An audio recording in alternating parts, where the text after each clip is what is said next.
Alright, one other thing I thought, didn't really show you the tab itself that I made here. So I'm going to try to give you a close-up on that one. So I just pulled it out one more time.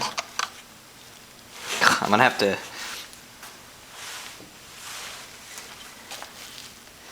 reuse my expensive tin foil.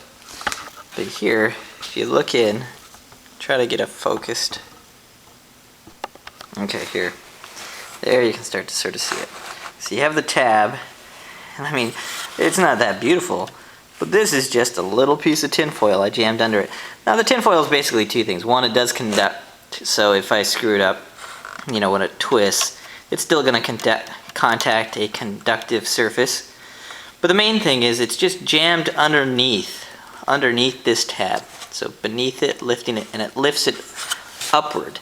Now that upward will give it a more solid contact with the housing for the light bulb, because it just doesn't make as good contact over time.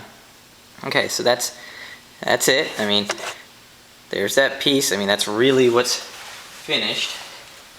What it does is it's going to increase the contact with this contact right here. As for how much tin foil I put underneath there, it really wasn't a whole lot. Like,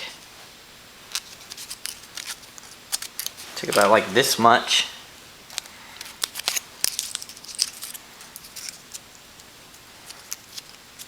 I tried to fold it neatly to about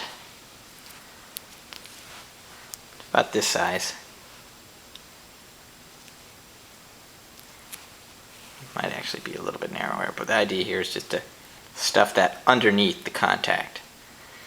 And that'll lift it up. It's about the same size as the contact. It just gives it a little bit more, adds a little bit more height to that contact. But it's a pretty cheap fix. I mean, piece of tin foil, that big. There you go.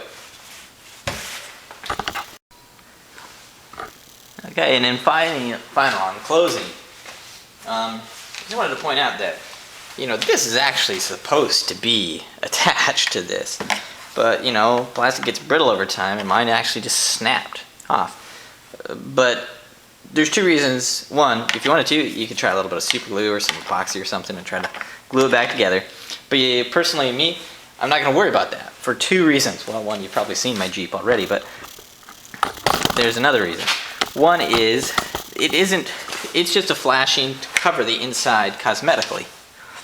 And the real connectors are right here.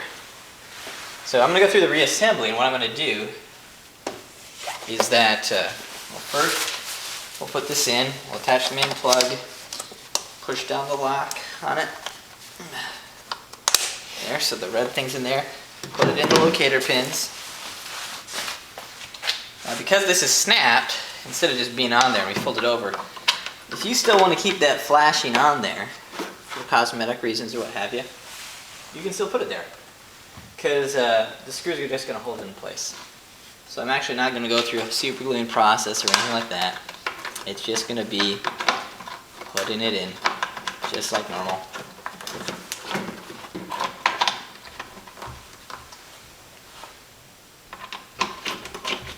There you go. The screws are going to hold it in there. And it won't matter that it's busted.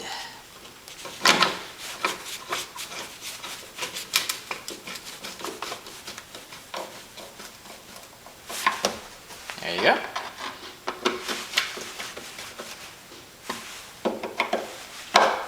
Top and bottom is fixed. And you can see the flashing's still in there too. I covered the light for you. So the flashing is held in there by those two bolts. You can't tell it snapped. So cosmetically it's perfect. It may not actually be physically attached, but it's functional. It's still beautiful in my eyes. And now, better than ever, the brake lights work again. Okay, take care.